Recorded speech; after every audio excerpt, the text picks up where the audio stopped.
ውይ ነፍሰ ጡር ታዳጊ በአሰቃቂ ሁኔታ ተገደለች። ሰኔ 18 2018 ዓ.ም በጋሞ ዞን ምዕራብ አባያ ወረዳ አንኮበር ቀበሌ ለሰሚ የሚከብድ ጆሮን ጭው ያስባለ አሳዛኝ ክስተት ተከስቷል።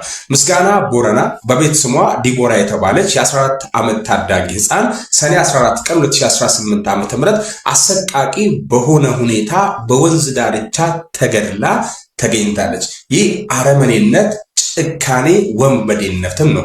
በጊዜያዊነት በግድያ ወንጀል የተጠረጠረው ግለሰብ ልጅቷን እንዳስረገዘና አገባሻለሁ በማለት ይዟት እንደሄደ የታወቀም ቢሆን ሰው ገድያለሁ በማለት ለፖሊስ ቃል በመስጠት እጁን እንደሰጠ ሰምተናል። በዚህም ፖሊስ የአስክሬን ምርመራ በአርባ ምንጭ ሆስፒታል አድርጎ ለቤተሰብ ለቀብር ስነ ስርዓት ካስረከበ በኋላ ለተጨማሪ ምርመራ በግድያ የተጠረጠሩ ግለሰብ ቤተሰቦችን ፖሊስ አስሮ በሚጠይቅበት ጊዜ ገድያለሁ ያለው ግለሰብ ቃሉን ቀይሮ አልገደልኩም አለ። እምነት ክደት ላይ በማለት እንግዲህ ቃል በመስጠት ምክንያት ለተጨማሪ የአስክሬን ምርመራ ወደ አዲስ አበባ መላኩ ተሰማ። ከአርባ ምንጭ ድጋሚ ለቀብር ተሰጥቶ የምዕራብ አባያ ወረዳ እንዲሁም የሚመለከታቸው የፍትህ አካላት ተገቢውን ምርመራና የማጣራት ስራ በመስራት ወንጀለኛውን ተገቢውን ፍርድ እንዲያደርጉ እንግዲህ በማለት የሟች ቤተሰብና የአካባቢ ነዋሪዎች ይህንን ጠይቋል። የመረጃ ምንጭ ዲኤምኤንቲ። ይሄ አረመኔነት በጣም ጭካኔ የተሞላበት በጣም ወንበዴነትም ነው።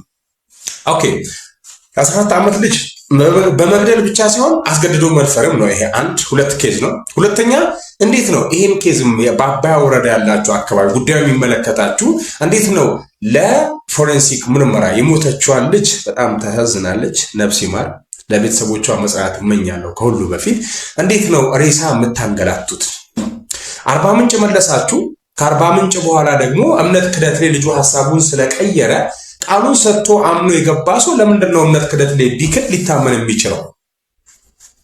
እንዴት ነው ሊሆን የሚችለው? እናንተስ በሬሳ መጫወትና መንገላታቱ ላይ ምን እንደምታደርፉት? ቀበሩ ተብሎ ለቀብር የተሰጠች ያቺን ምስኪን ልጅ ያልወለደች ነፍሰ ጡር የ14 ዓመት ልጅ ተደፍራ ተገድላ ወንዝ ሐይቅ ላይ ተጠላ። ከዛ በኋላ ከአርባ ምንጭ አንስታችሁ አዲስ አበባ ፎሬንሲክ ምርመራ። እንዴት ነው ስራው? እንዴት ነው? ከወንጀለኛው በላይ እኮ ወረቀት የያዘውና የሆነ ቦታ ላይ ያለው ሰው የሚሰራው ስራ አሁን ላይ አወዛጋቢና አከራካሪ ሆኗል። ይህን ኬዝ እንዴት አያችሁት?